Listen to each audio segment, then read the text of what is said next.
Yo, hey everybody, this is Under the Shell podcast with me and Wyatt Stav, and this is episode number 2. And today we've got the pleasure, we have a company, and it's Max Santoro from Thousand Below. Hi, Max. What's up, guys? How you doing? Yeah, we're awesome, man. Stoked to have you. Can't wait to talk drums, bro. Same, dude. Me too. Thanks for hitting me up about this. Yeah, of course. Is he S- loud enough on your end, Dimitar? yeah, he He's is. okay. I'm just Turn gonna him up. get him a little bit more. Cool. Okay, +5. Okay, yeah, I'll cut this.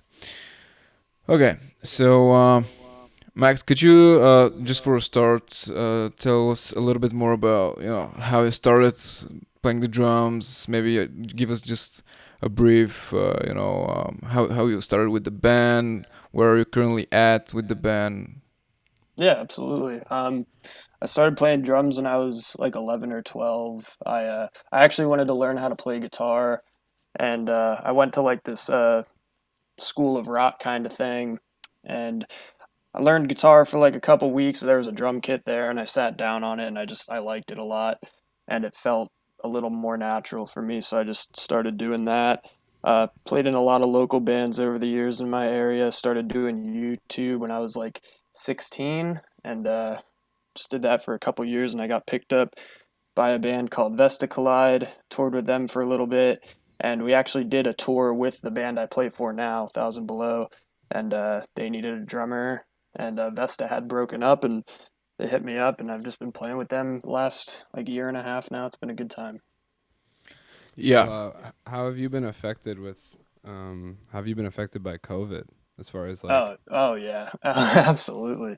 Um, yeah, we were on a tour with Bad Omens, Oh Sleeper, and Bloodline that actually got cut 2 weeks short. I was in Cleveland at the time, and luckily that's not too far from where I live. I live in the eastern Pennsylvania area, Yeah, it's not too so bad. um, luckily I didn't have to get on a plane or anything. I was actually able to catch a ride with a rent a car with some of the Bad Omens guys because one of them is from Maryland and the other's from Virginia. So I just caught a ride to Maryland, and then I had a buddy come pick me up. It was like an hour and a half away. But yeah, it cut our U.S. tour short, and then we had a Europe one with the Plot and You right after that, and that got, as of now, indefinitely postponed. And I don't even know when we're gonna get back out there. It's just a waiting game at this point, really. I've seen. I'm starting to see more posters. Like a lot of posters are dropping, and then you see the poster again, push the dates. But I think Yeah, Dance just announced that they're doing theirs the end of March, and I saw another bands talk about that as well. I don't know. I'm yeah, hoping that like late or mid spring next year we can start to see some I runs going know. on again. Yeah, same. I'm missing it so much, man. What have you been doing in the meantime to like yeah, stay busy? that was exactly what I was about to ask. What are you doing now? um, I've just been hanging out, just drumming every day, gaming. I think I'm gonna be able to go back to work here in a couple weeks, which will be good because I'm starting to lose my mind a little bit. I've just been literally watching the days go by, like the last 3 or 4 months or however long it's been now.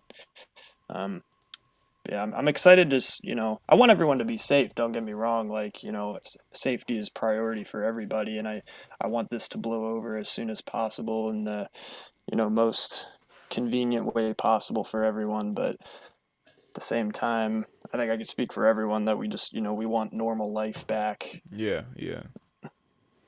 Yeah, especially for touring musicians, man. I can't Yeah, imagine like the position that some guys are in where they're like more yeah, heavily invested and have more oh yeah, responsibility and now absolutely, their main form of income is just pulled out from yeah, under them. And like this is not exactly, a world where, this is not a world where there's like insurance waiting for to fall back on or yeah, like you can't always necessarily have like a big saving to just step into of because course, the yeah, road doesn't exist anymore. So yeah. it's crazy, Absolutely, man. man. I mean, like a band like mine, we're not that big. Like we make some money, but it's not like, you know, anything that we're putting away to live off of. There's a lot of bigger bands out there that are really missing out on like crazy substantial amounts of money from these tours being canceled and pushed back. So it's it's a bummer for everyone. Like it just sucks. Yeah, so it's like everybody's in the studio right now, and at the home studios, and just trying to Yep. figure out some new stuff to release, hoping that they'll get something out of it. Yeah, we were able to we did like an acoustic EP that we don't have a date for it to come out yet, but that it's all wrapped up and finished up. So we did that during this time, and we've just been writing for our third album. We have about probably like 10 demos done. We don't have vocals on any of them yet, but we're kind of just, writing as much as we can just because now is like the time to do that. And then we'll kind of Yeah. just pick and choose what we want to move forward with, which ones we maybe want to, throw to the side, and we'll build off the ones that we like. But yeah, we're just trying to make the best use of our time. Do you find it difficult to find, motivation and maybe keep up the discipline during this time? Definitely, yeah. It like staying active with music um, feels really rewarding when things are going on. And like I said, I've been doing a lot of sitting around. I'm drumming every day, and I'm bouncing ideas back and forth with the band just through the internet and stuff for songs. But it sucks not being able to get out there and really do anything with it yet, and it's just a bummer. I just try to when I'm drumming, I try to kind of my practice routine. I usually just play along to different songs, Yeah. um, and some days I'll do like a metalcore day with like a lot of double bass kind of stuff, maybe like August Burns Red, Wage War, As I Lay Dying, and then I'll do days that are more like chilled out, like the Neighborhood kind of Yeah. vibe. Yeah. Um, and then I'll do like a pop punk day with like Yellow Card and Simple Plan and like Story So Far and all that stuff. So that way I kind of, every day doesn't feel the same in terms of practicing. I try to switch it up. And some days if I'm feeling like it, I'll just throw my Spotify on shuffle and just, jam to whatever comes on. That's always fun. Yeah, Yeah. that's what's Yeah. up. Yeah. 100%. Yeah, just I've seen like your Facebook posts with you just jamming over, different pop songs and whatever, and like they're yeah. always so impressive. I have to ask you, why Thank you, dude. why aren't you doing more of like a formal release of those types of songs on YouTube or something like that? Is there something that like is holding you up or I don't know. I think if I want to get into that, I want it to be like the best quality it can possibly be. Like your stuff is like perfect, it's like top of the line.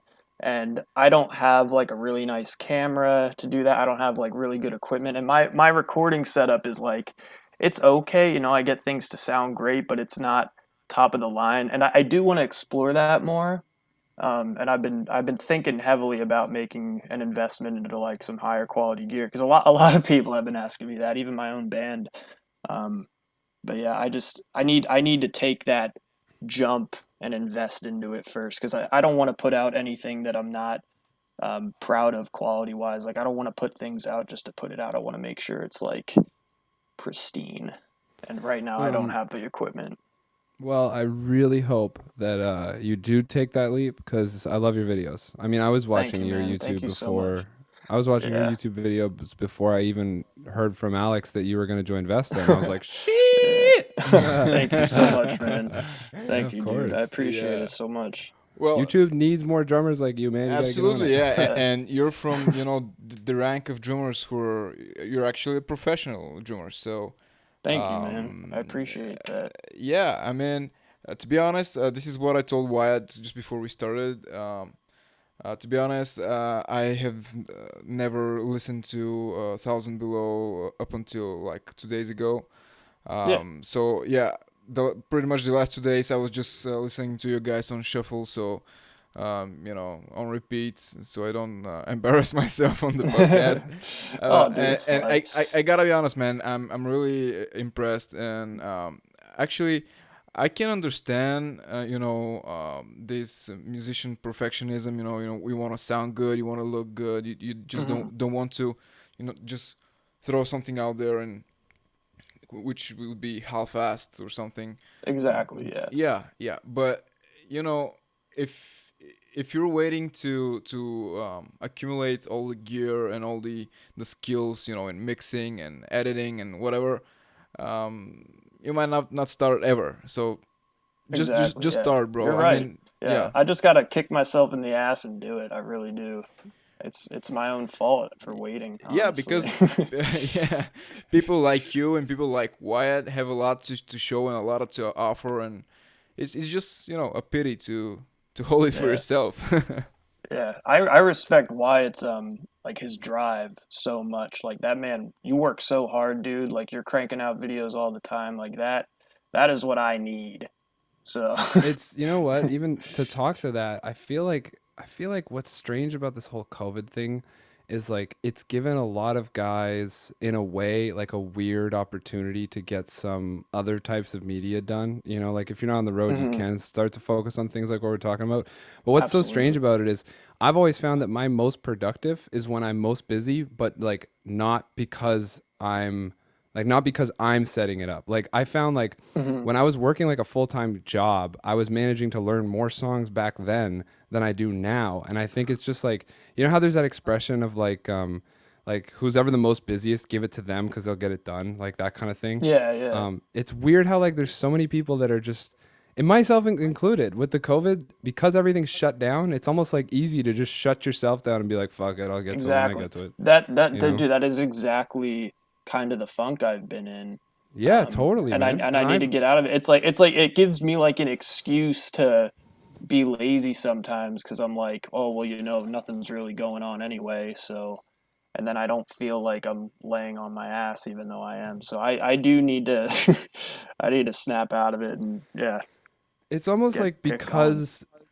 because you don't know when, like, you don't have a deadline, and because you don't know when this will end, every time you go to do something it's like, yeah, but I got more time tomorrow, you know? That's what it's Exactly, like you just keep pushing exactly. it back. It's Yeah, tough. and then It's the so tough. days just they go by so fast and it's just like Well, yeah, but yeah. but Yo, but for it's real. it's always easier to if you want to burn something really quick, just throw it in already burning fire.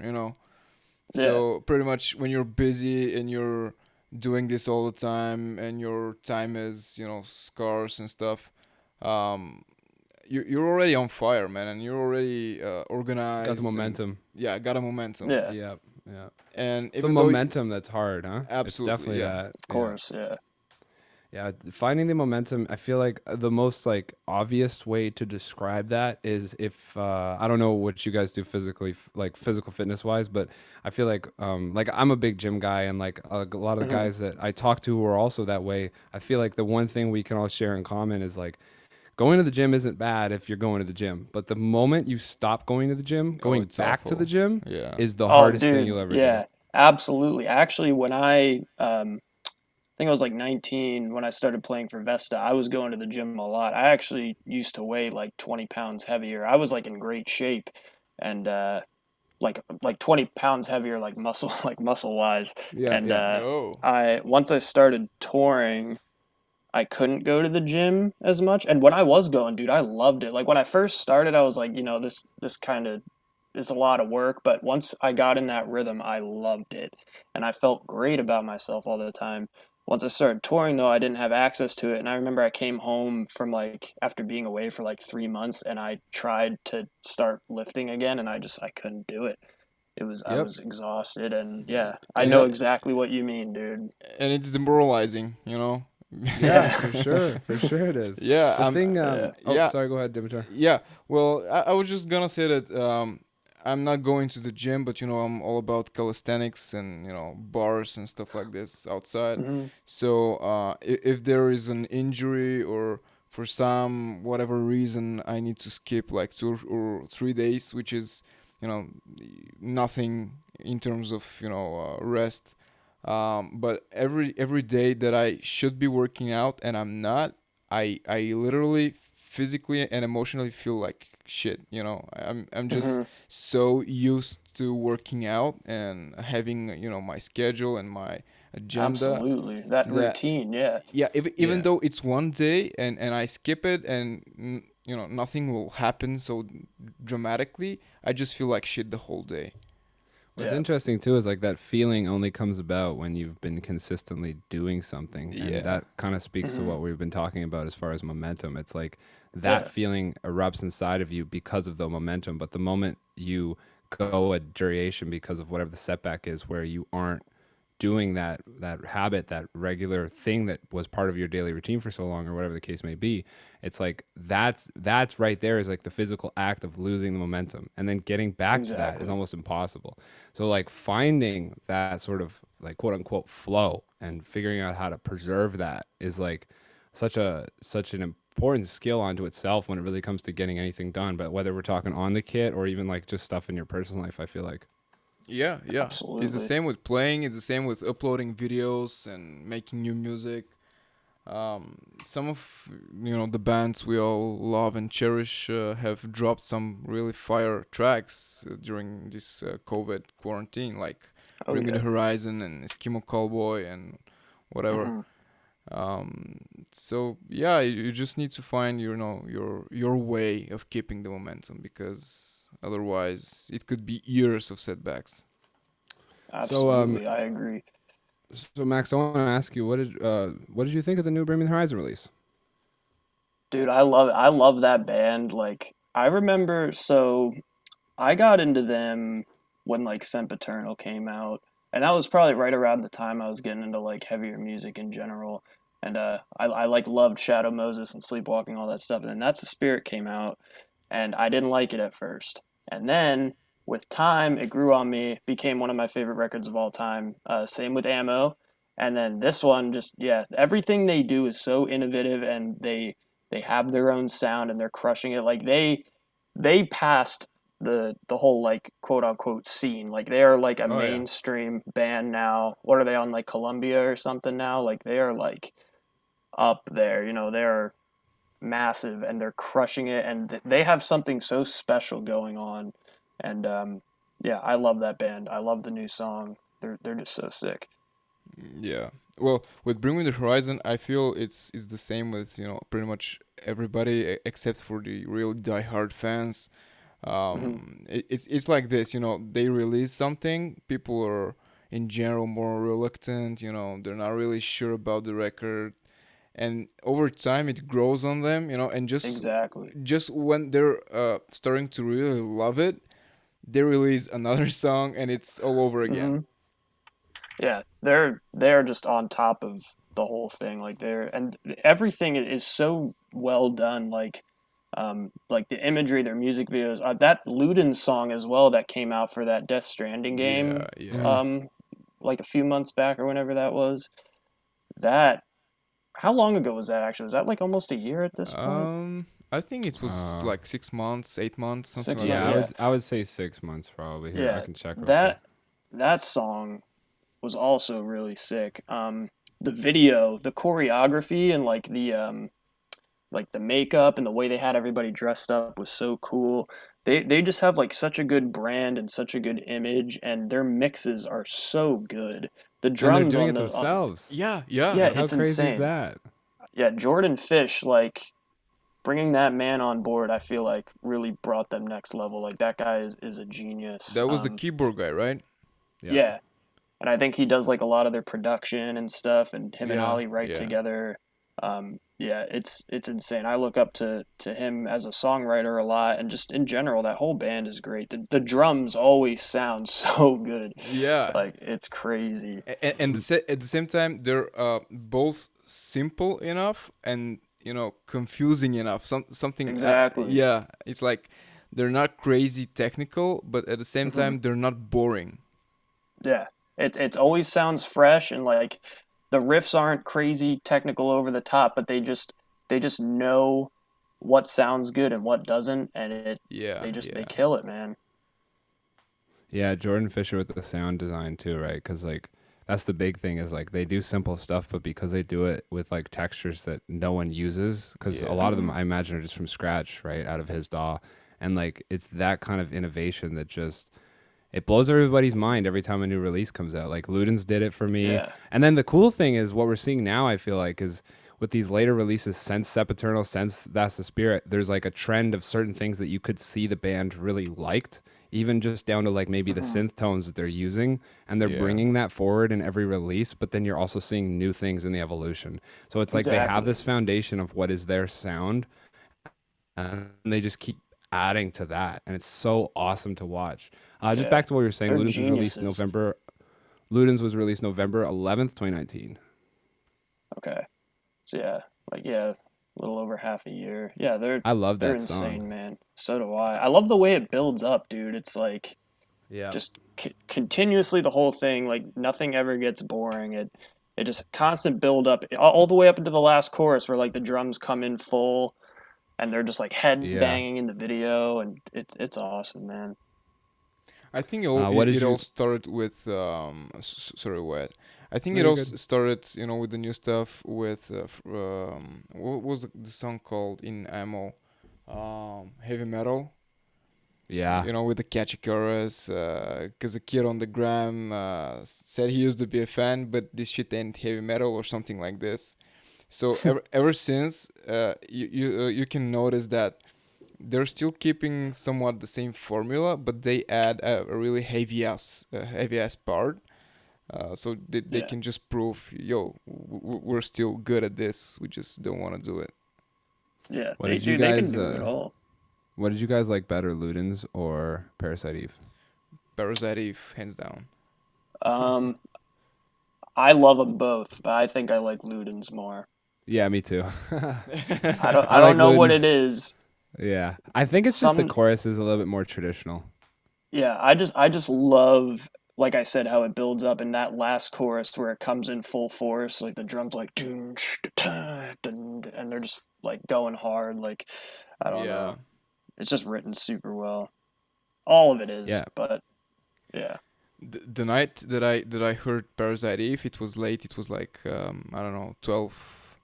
It was midnight, and I was about to go to bed, and my girlfriend just hit me up and said, "Yo, you were listening to Bring Me the Horizon, right?" And I was like, "Yeah, of course. Check this out." And as soon as I heard the song for the first time, I got so excited. I instantly, uh, stopped being sleepy, and I was just like, I need to film this. I need to know this Oh, song. dude. And Yeah, and you I, got the cover up pretty quick. I remember that. yeah, bro, I literally didn't sleep for 2 days, and I started to learn the song right away with a pair of drumsticks because my drums are not in my home. So all I had was drumsticks, two pillows, and my mattress. So I just started learning it in Yeah, midnight. that's all you need a lot of that's time, awesome, man. man. It's very Yeah, that's cool. one of the things I love about drums. You can kind of practice wherever you want, which Yeah. is fun. Yeah, yeah. I'm always tapping. Like all I used to get like people would get mad at me when I was in school and stuff, like high school. My teachers, my friends, be like, "Dude, stop! You're distracting me." Yeah, It's a that always Tough. habit, bro. happens. Yeah, Yeah, you're always like, oh shit, don't want to piss anybody off with it. At least I am, because there's been so many times where, like, even when I was younger, my mom and dad would be like, Wyatt, cut that out. but yeah, but like when I roll around with other drummers and I know they're in the car and you can just hear them tapping away, I just tap back. yeah, exactly. I And don't you even realize I'm doing it half the time. No, never. and It just never sometimes you even stops. start having these small drum offs, with the driver of the car, let's say.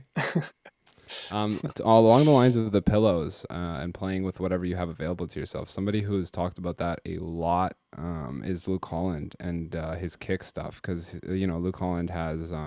I mean, he's not the fastest guy, but he's got some pretty intricate footwork in a lot of the songs that he plays on and a lot of the songs that Yeah, he's covered over the years.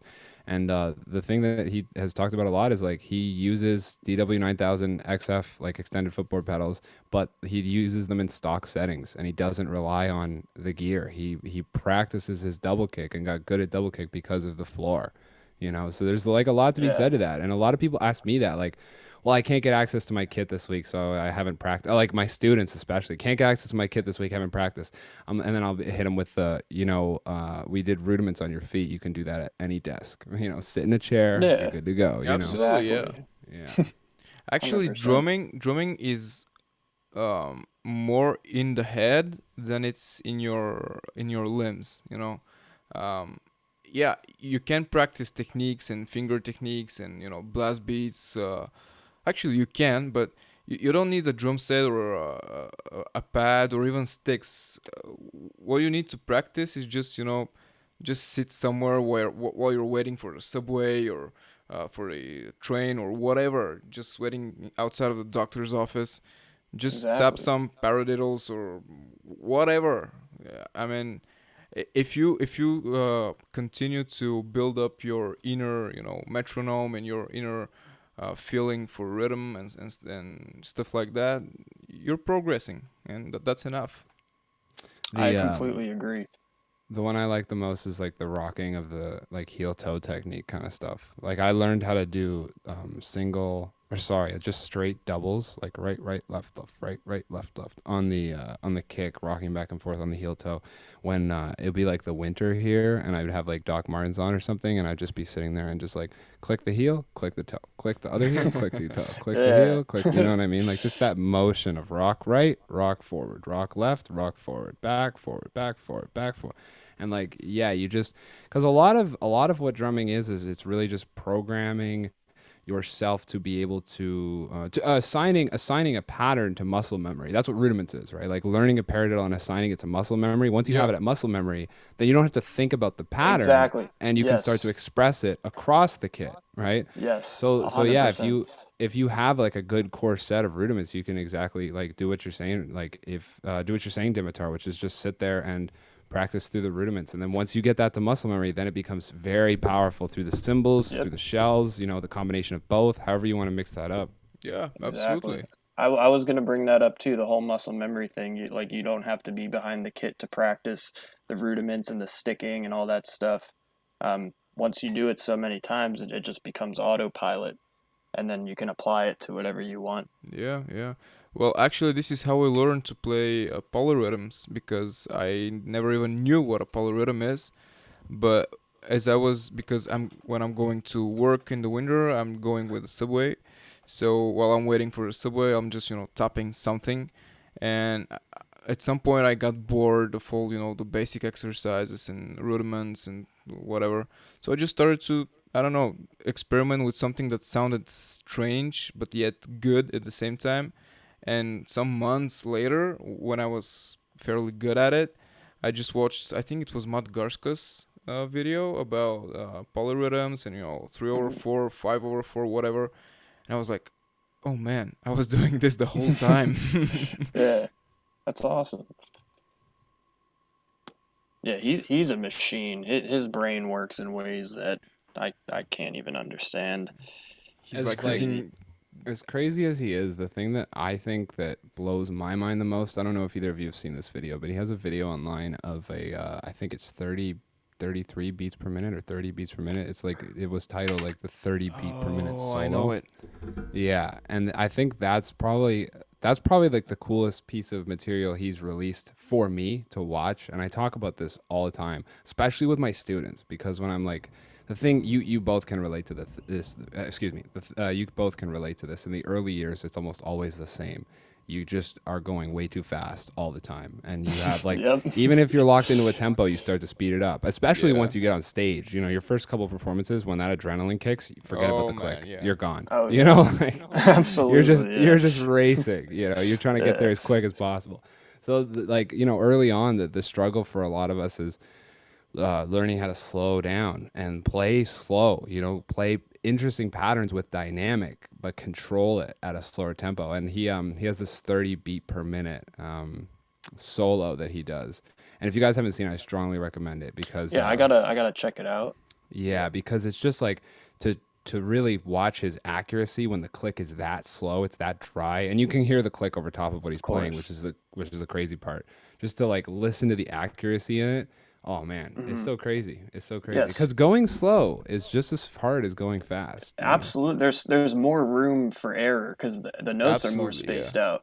When you're Yep. going faster, there's that negates the amount of room between each hit.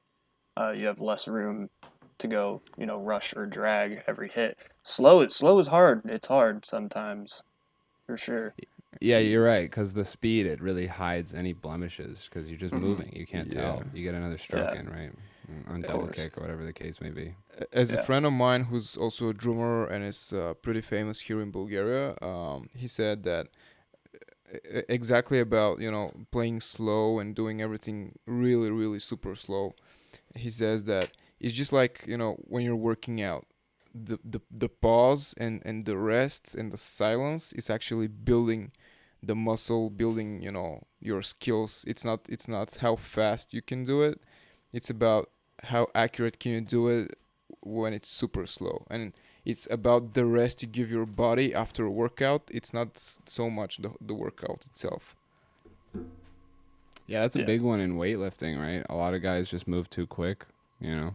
Yeah. And it's the same thing in drumming. It comes and that's the thing about speed too, is if you want to develop real speed, you should it's not about pushing yourself on the tempo. It's about spending more time than anybody else with the rudiment or whatever the case may be. Like when I was Yeah. trying to go faster, that's one thing that Scott Johnson, his videos, I'm sure both of you know that channel.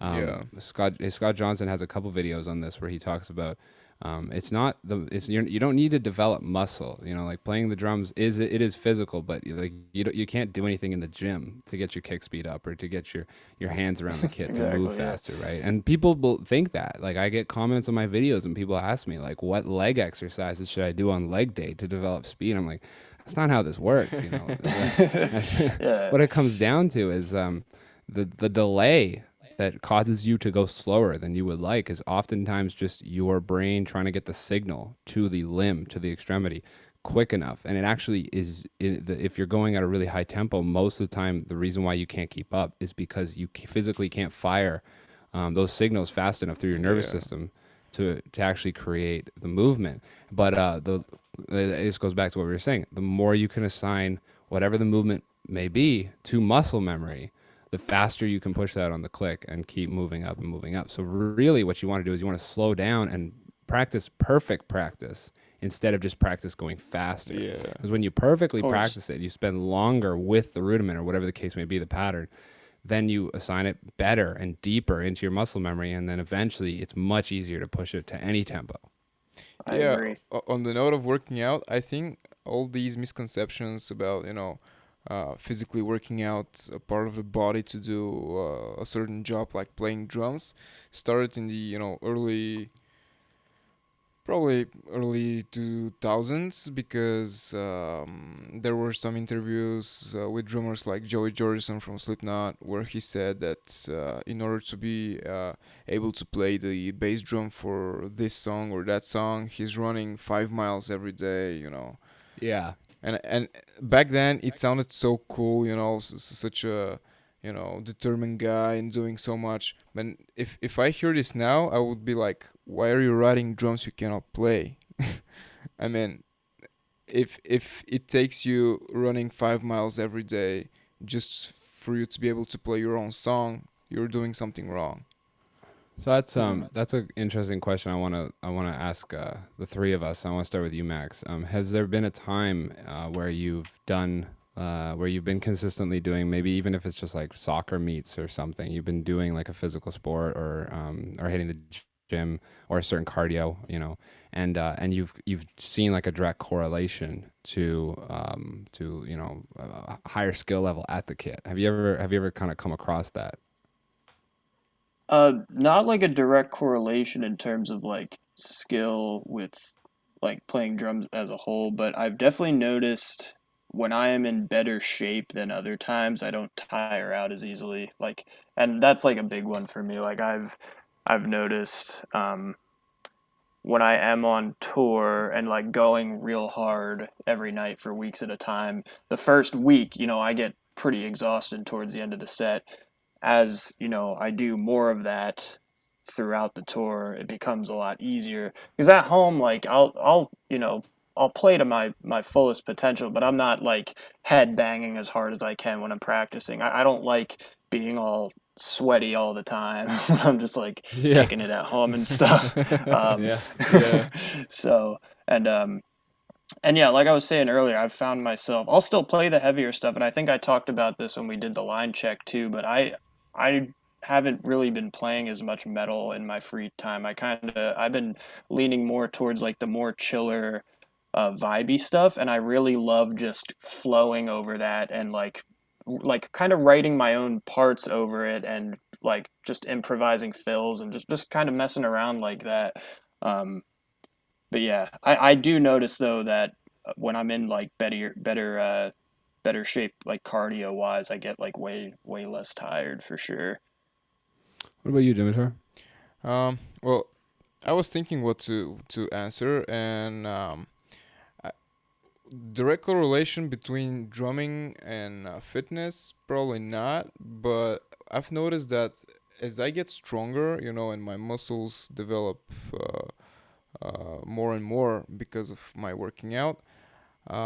It seems that this helps me relax while I'm playing. So it might not, make me faster or might not make me a better drummer, but the feeling while I'm playing is getting better and better. Like the stronger I get, instead of start hitting harder, I start playing more relaxed, using more dynamics.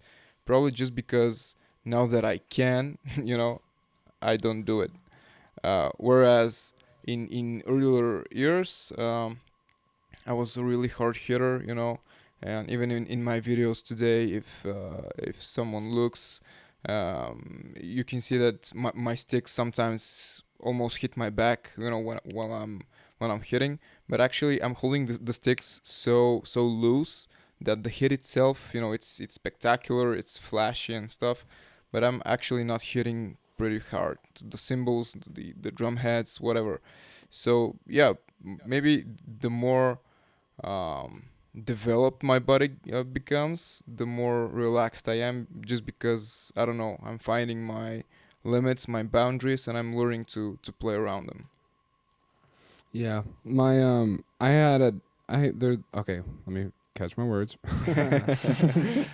There was one point in time where I really noticed a big difference in my comfort at the kit, and I think the thing that specifically was my balance point while playing like long, like double kick patterns, right? Because like maintaining like a 16th note run, just like tuk, tuk, Mm-hmm. tuk, tuk, tuk, tuk, tuk, tuk, you kind of can sink into a certain point on the throne, and you just hold it because it's just the same note repeating over and over. But when you have Yeah. like verse patterns in metalcore where you're playing more like melodically almost, right? Like you're following a chug wall with the Yeah. guitars.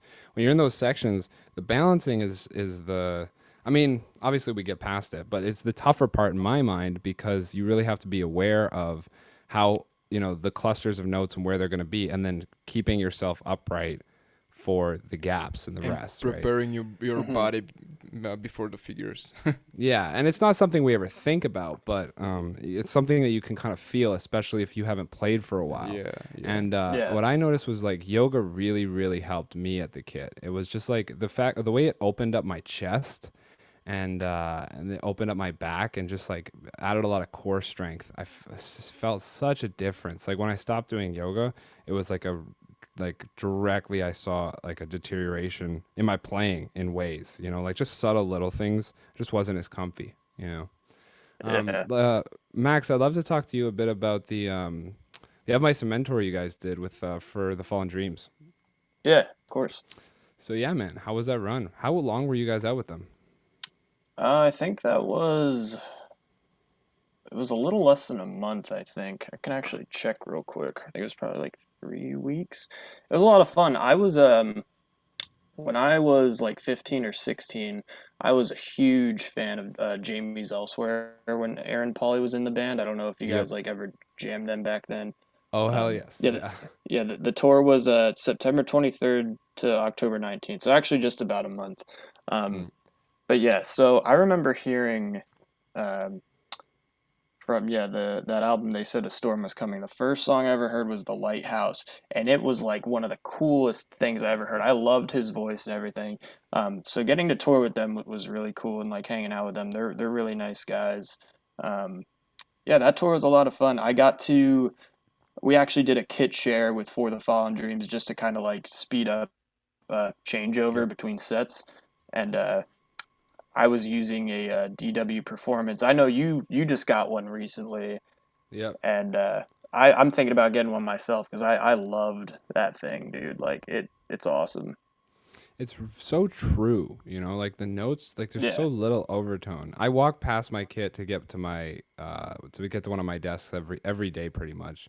And every time I Hmm. walk by, Lindsay laughs because she can just hear me go like on the rack tom once or twice and then on the floor and I'm Yeah. just like, Just "Oh, you still in." gotta hit it as you're walking by. Yeah, it's just like still Yeah, in man. tune, just listen to it sing like Absolutely, doom. dude. Like Yeah, it's almost like a the bass toms. drop. Yeah, they resonate so beautifully, man. Like Yeah. you can, when you're playing it too, you can really feel the quality. It almost feels like the drums are like pushing, like you're hitting them and they're like pushing back at you, like they feel so sturdy. And like you Yeah, said, for true. sure. They're built so well. They don't cut any corners. Um, I've been thinking about getting one for about a month now, and I'm like just about to do it. The only thing that's holding me back is that I play with Thousand Below a Thomas Star Classic, and I love that thing to death too. Star Um, Classics are sick as well, man, for yeah, sure. I'm torn between the two right now, but I'm definitely leaning more toward the DW. The only reason I'm considering the Tama is because since I play a Tama with them, um, I think it would kind of make sense to represent both in the hopes that maybe in a few years down the line or whatever, I could get some kind of deal or something like that. I really love both companies, and I'm just torn right now. But yeah, Performance Series is a great kit. Yeah, for sure. I wonder why, like what are the differences that, like, we can feel it on that like subconscious level almost because of the years of the Yeah. kit. But it's like, I Hmm. wonder what the real difference is between the two. I've heard people talk about the way the head like actually sits on the hoop, right? Isn't that a thing? How they like the shape of the edge like affects the way the head resonates or something like that. I Yeah. don't know. Yeah. Every company's got their like little like this, that, and the other thing about them that sets them apart. But for me, they both sound great. Like I can't I can't make up my mind. It's a tough one. That's a good place to be in though. Yeah. Yeah. Here in Bulgaria, we Star have. Classic or Performance, right? Sorry, go ahead with that. Yeah, I would kill a man to be in that place to choose between a Star Classic and DW. Yeah, here in Bulgaria we have this saying for something, for the best name, in certain among certain brands, like and we say that the best in this field is the Mercedes of, it's like the iPhone is the Mercedes of smartphones. Hmm. So what does a Mercedes car make it so special? Well, everything. I mean, everything: the look, the feel, the build quality, the comfort, the power, everything. So once you hop onto a Mercedes, everything else just starts to seem inferior. And Hmm. I guess this is true for all the big names, and for DW, and for um, when you have a kit which is built so well, and everything just like what I just said, everything is made properly, and there are no corners cut, and you know um, it's just premium quality. Hmm. Everything plays a part. It's like Of course. like Yeah. Mapex, they have this new, well, new. It's about 1 year old now. Mounting system for toms, which is they're actually floating. They're not really Yeah. mounted. Yeah, it's something magnetic fields and stuff like this. But still, they're not DW. I mean, they have this cool new technology, which is very innovative. But the Yeah. rest is just not. It's not the full package. It's just one cool thing. Exactly. Yeah. That's what I was kind of saying before is like every company kind of has their own little thing going on, and like as time goes by, technology develops, and there's new innovations and stuff. I definitely think DW is an industry standard brand for a reason. Like I said, when Absolutely. I was playing that kit, um, you like I said, I could feel the quality, and I feel that with the Tama too. But I think the DW seem to. I like the toms on the DW more. They resonate more. The Tama for me was punchier. I kind of like the direct tone from the tom a little better, but the DWs just sounded huge, and I don't know. I'm like I said, I'm just torn. I can't make up my mind. They're both awesome companies, but Oh, poor yeah. you. Yeah, right, exactly. I'm in a um, fix. with the back to the resonance on the DW, they resonate like crazy. I've actually started. This is the first time I've ever done this. Past moon gel, I've actually put in the. I've seen guys do this, and I never tried it myself, and it works so damn well for cutting the decay. And that's putting like cotton balls inside of the Like actual taping kit. it. Oh, No, literally inside. just literally put cotton free floating inside. Just like on And it the inside of the resonant head. it just It's sits Oh inside wow. the on the drum, yeah. it sits Yeah, that's awesome. on the base of the drum. I've seen a lot of guys do it, especially on the YouTube stuff, because like in studio environments. And Yeah, yeah. I don't know, it's really really sick. It makes like if you want to hear what it would sound like, I the my latest cover, Bloody Valentine, like for everybody listening, that was done with that method. So like you can hear how the the toms are still full, they're very present, but the resonance is cut in half. But the tail decays in the same way as it would if you didn't have a moon gel. Because that's the thing, right? Like with the moon gels, it almost like drops off in a different way because of the Yeah. actual physical piece on the shell. And then the other thing too is like you want the you want to cut the resonance on the batter head because on the resonance head, because that's what is resonating to create like the overtone or whatever. You know what I mean? Like But you the want to leave length the of it. batter head alone. Yeah, exactly. That's what I'm getting at. And this way, because you kind of change the way the batter head will vibrate and create the note when you have a moon gel on one lug. Because that's the thing, right? You can't just put it in the center. But Yeah. because if you tune your drums up really well and then you put some cotton inside the floor tom's the big one for me because I got a 16 by 16. It's huge. You Yeah. put it in there and like it's just dum dum dum, but it's Yeah. still I'll have so to give that a true. try. Yeah. Yeah, I'm me gonna Yeah, try too. man. that out for sure. Hell yeah. A lot of the time, if I'm having a hard time with the resonant head, either like ringing more, I know if it's like if the pitch is bending, it's too low.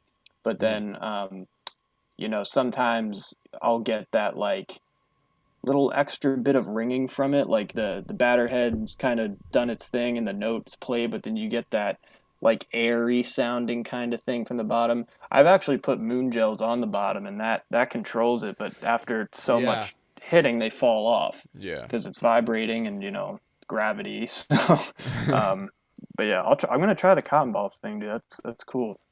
Dude, this is the same. This is literally like it's like it's the same concept because I've done that too with the moon gels. It's very very Yeah, similar to that, but it just is like a little less harsh because exactly. the That's cotton the other belt thing. Yeah. yeah, they're not hanging off it and they can bounce with it and then slowly Hmm. like they slowly dampen it Yeah. out.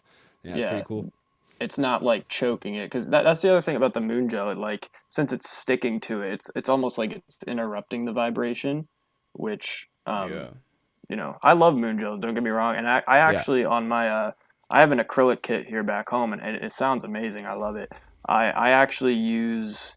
I stopped using them for a while, and I started using them again recently. I use those Evans E rings. I know a lot of people hate them, but dude, for me with acrylic drums, like acrylics, they don't carry the same tone. They project like crazy. They're loud, they're in your face. I love the way they sound, but it's harder to control the tone and really bring it out of an acrylic drum. So I do use those those plastic rings, and it sounds great.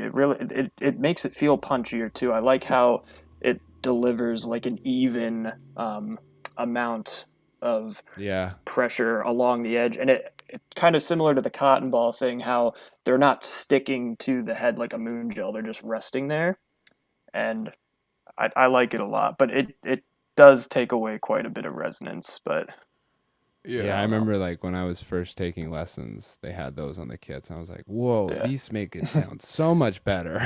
Yeah, they do Especially in the work, but beginning.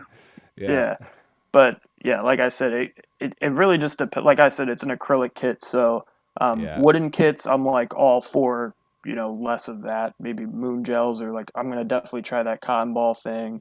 I've tried tape. I've tried everything really, but for whatever reason on the acrylics, I gotta use the rings. I And I don't know mean, like why, the but the videos you've been posting to Facebook sound great.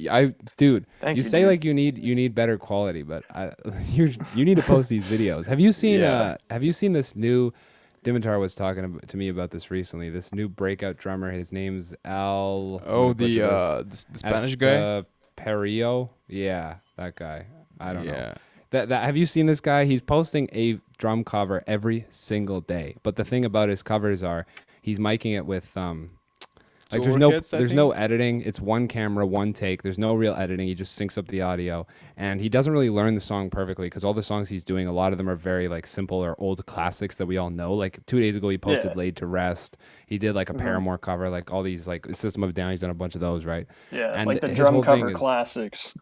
exactly, and his whole thing is he's just overdoing it on all of them. So like, it's just like constant drumming, just like ghost notes around the kid and just like making like quote unquote a mess of it. It sounds cool, but it's just like it's nothing like what the actual track is.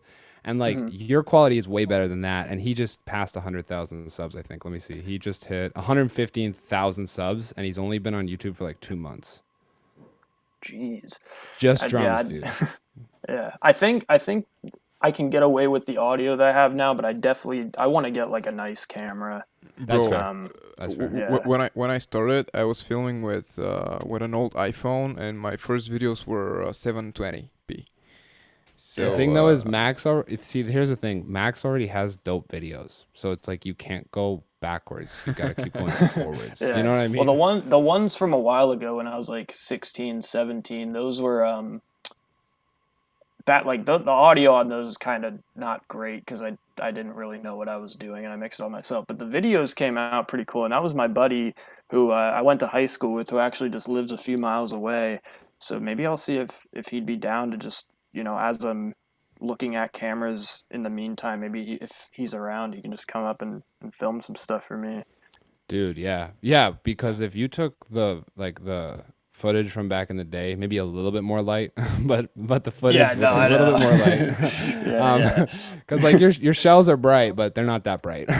Yeah, it was well when I had like when I got those drum lights, dude, I was like so stoked to like show them off. So I kind of just killed all the other lights and then just cranked the drum lights up, and then like all you could see was the drums lighting up. You couldn't see anything else. And I didn't when he would like send me the finished thing, I wasn't gonna be like, dude, we have to do this all over again. Like, I didn't want to be a pain in the ass. But I definitely want to get good lighting, a good camera, and I want to like do a lot of it DIY. Like I don't want to have to rely on other people's availability and stuff like that.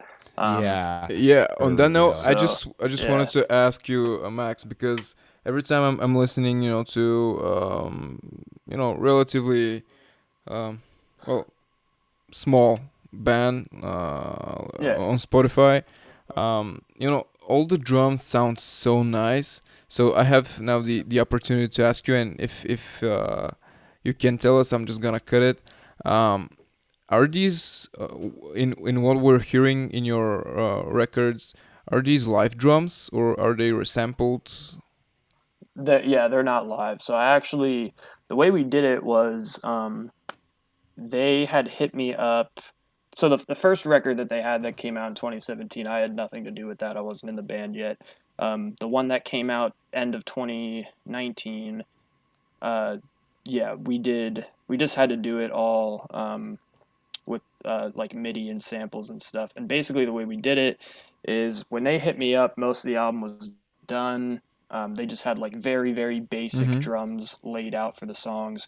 So they sent me the song as it was, and then they sent me a version of the songs with no drums, and I just I used Cubase, and I just went into Cubase and laid out a MIDI track, sent them my drum map and how I had it laid out, and then when they sent it off to get mixed, we had it mixed by Drew Folk, and he just threw his samples in and mixed it, and I think it sounds really, really great. I get that question a lot, actually. Yeah, a lot of people aren't sure if it's live or not, which is really flattering to me. But yeah, Drew Falk, I wish we could do live. Drew Falk's he's awesome. A fucking man, dude. He's good. Like for me, he's my favorite right now of everybody putting out mixes and like in the scene and working with the bands that we all listen to. Like he's the one that I'll listen to a record, or even the big thing is with the reaction videos I do on my channel, we'll react to a song and I'll be like, whoa, this mix was definitely above average. And then I'll go check and it's Drew Falk. And I'm like, there it is. There it is. I knew it. They sound so crisp and clean. Like everything just cuts so hard. Yeah. A lot of the times when something sounds that crisp and that clear, you kind of lose like the bassy, like ballsy low end part of it. But he Yeah, somehow manages to keep it like, yeah, it's next level. And like those drum dude. samples, they sound so real. Yeah. It's crazy. On It's the yep. Sorry, Go man. ahead. Go ahead. Sorry. Yeah, I was We're all just getting excited. We're, talking yeah. we're like talking about dope mixes. Let's go. Yeah, I was just about to say that it seems that somewhere along the line, the script got flipped because in the earlier days, the smaller bands were with live drums, which didn't sound so good, and the mixes weren't so good. So the richer and the bigger bands had some resampling and some better mixes, Yeah. and now I mean I can compare it to me and Wyatt. I mean I'm using my shitty 12-year-old drums, and in order to be able to compare myself to everybody out there in YouTube, I'm resampling. So Yep. but Me too, man. once you get bigger and like Wyatt level and you've got a fucking DW, you don't have to do it anymore. So I feel it's the same with bands. The smaller bands are using samples just because it's cleaner, it's easier, it's Yeah. faster. It's cheaper. Absolutely. And once you get big, you can and you can afford like pro gear. You can sit back and just do it the way it's, in my Yeah. opinion, should be done.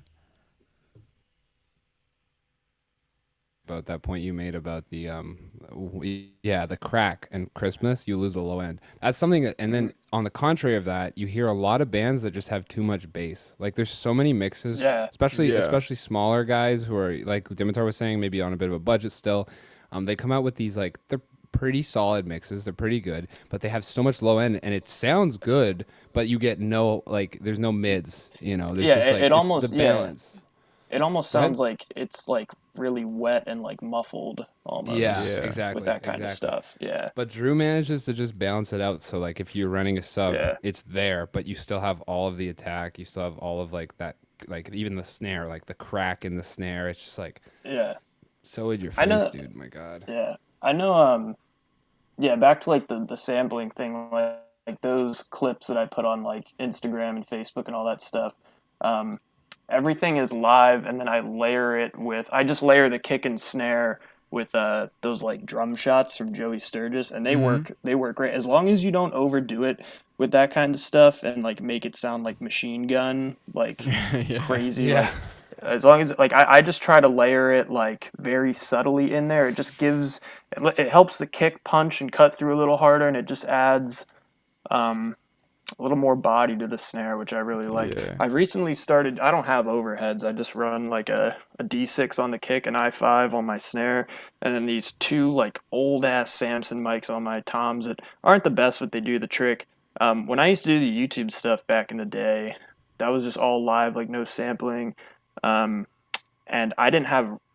It was literally just the four on the shells. I started using a room mic now, and it's actually it's not even Change your meant for life. it. Yeah, but it's Yeah. not even meant. It's literally an SM58, dude, and it's like it's not meant for that. But dude, it works so well. Like it makes everything sound so much bigger. And then now that I'm capturing more cymbals through that and stuff, I'm able to gate the shells more and not have to rely on them for cymbal bleed anymore. And I can really dial in sounds that I like on my shells. And So yeah, this is a big one for me as of late. I'm glad you brought this up. The thing that I have like, I'm always trying to get better with my recording process and understand it and whatever. But I'm no pro. Like I'm so far from being really good at this. You know what I mean? Because like at the end of the day, I focus on the playing, and if I can get a solid mix, good for me. But my hours a day are going to be going into getting better at the kit. So The show of is course, more yeah, important. exactly. yeah, But recently I realized the importance of overheads and room mics. Like I can't I did a mix massive difference. oh my God, yeah. I did a mix Yeah. for Wake Up Hate for one of their tracks. And then and then right after that I did another mix for the lead singer cuz he came on my channel and we did a collab together. And both of those were the first time where I had like not only did I have the full cymbal spread close mic'd because I rented a ton of microphones. But I also Yeah. had overheads and far rooms that were pointed into the corners. And what I found was when I was mixing, man, I didn't even need I barely even used the closed mics. It was like even the kick drum, like the difference of having a room mic for the kick and the snare is so huge. Dude, it's massive. It makes the snare sound in like a bomb. It changes the game, and then the kick you get like that like a lot of the click and the punch comes from your kick mic itself. Yeah.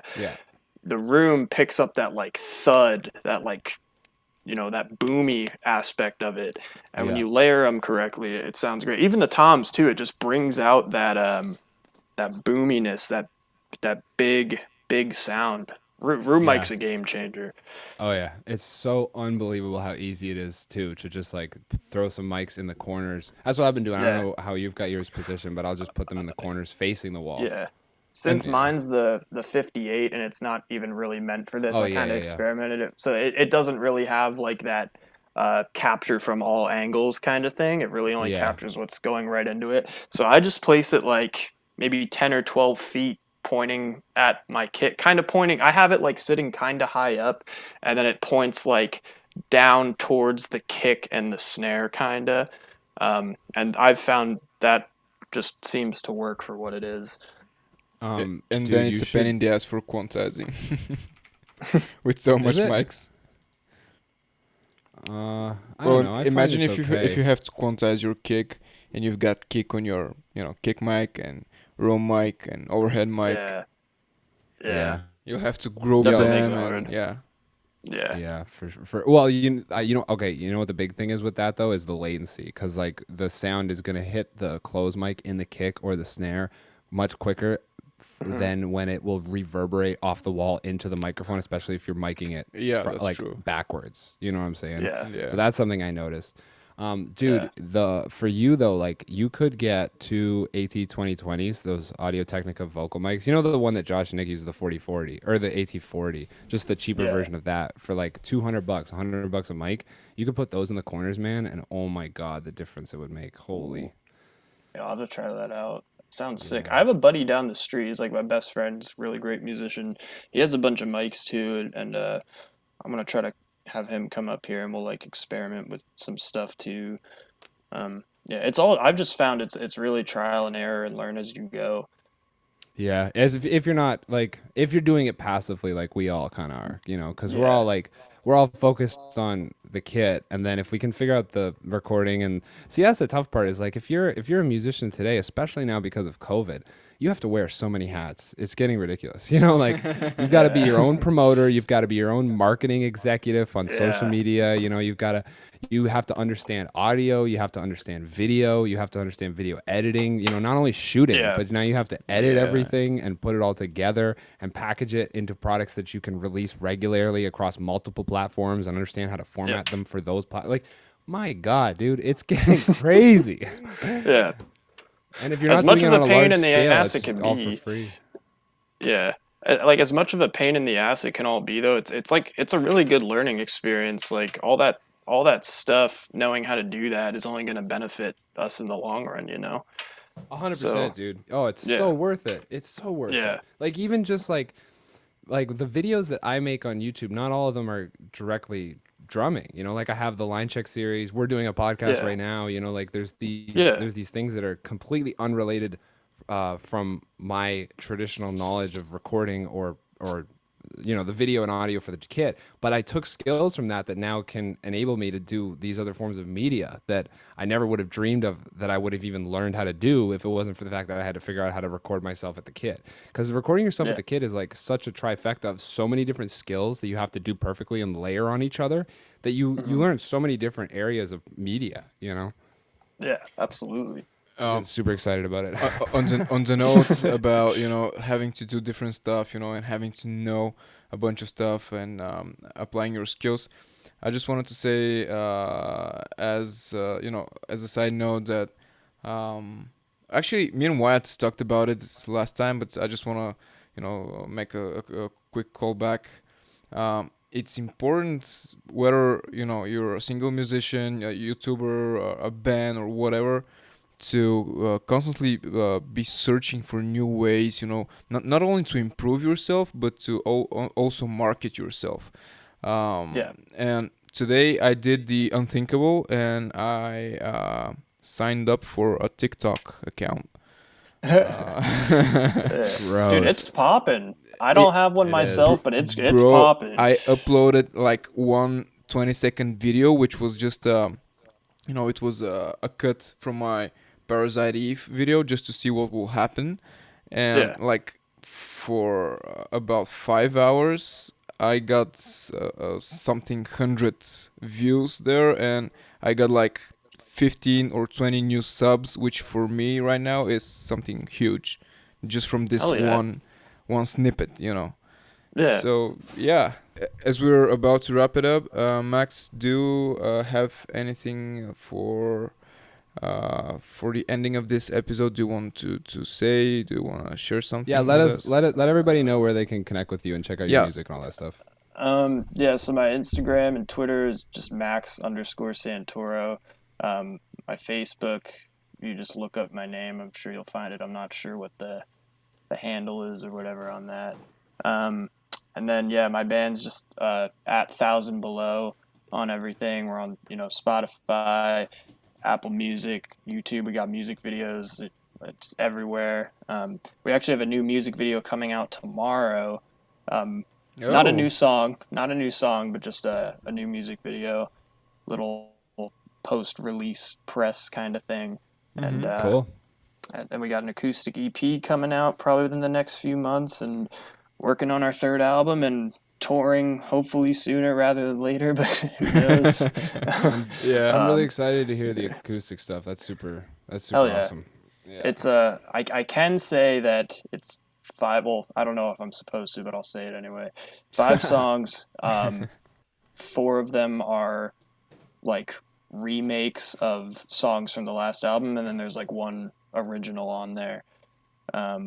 Yeah, I'm really excited for everybody to hear that. Yeah, it's always nice to hear something like this. First, because it's a break, from all the heavy stuff, and second, it's just especially if you like the songs on a certain record, being able to hear them in with a little bit of a twist, is it's like you're listening new songs, but it's still the songs you like, And Yeah. I think that Wage War are the band who are doing this very very good, because every now and then they release an acoustic. Yeah, they do like their stripped versions. Yeah, stripped Yeah. version of a popular song, and yeah. I love that band. Yeah, They're so good. we all do, bro. Yeah, they're sick. Cool, All guys. right. Well, Okay, so this was Max Santoro. We're extremely happy to have him here, and stay tuned for part 2 with him. And thank you for listening to us for a full hour. Thanks, guys. if you made it. If you made it you're so super far. Cool. All right, thank you very much, Okay. guys. Sweet. All Yeah, right. thanks for taking the time to do this, Max. It was Yeah. sweet. Dude, absolutely. I'm super down to do this again whenever. I love this.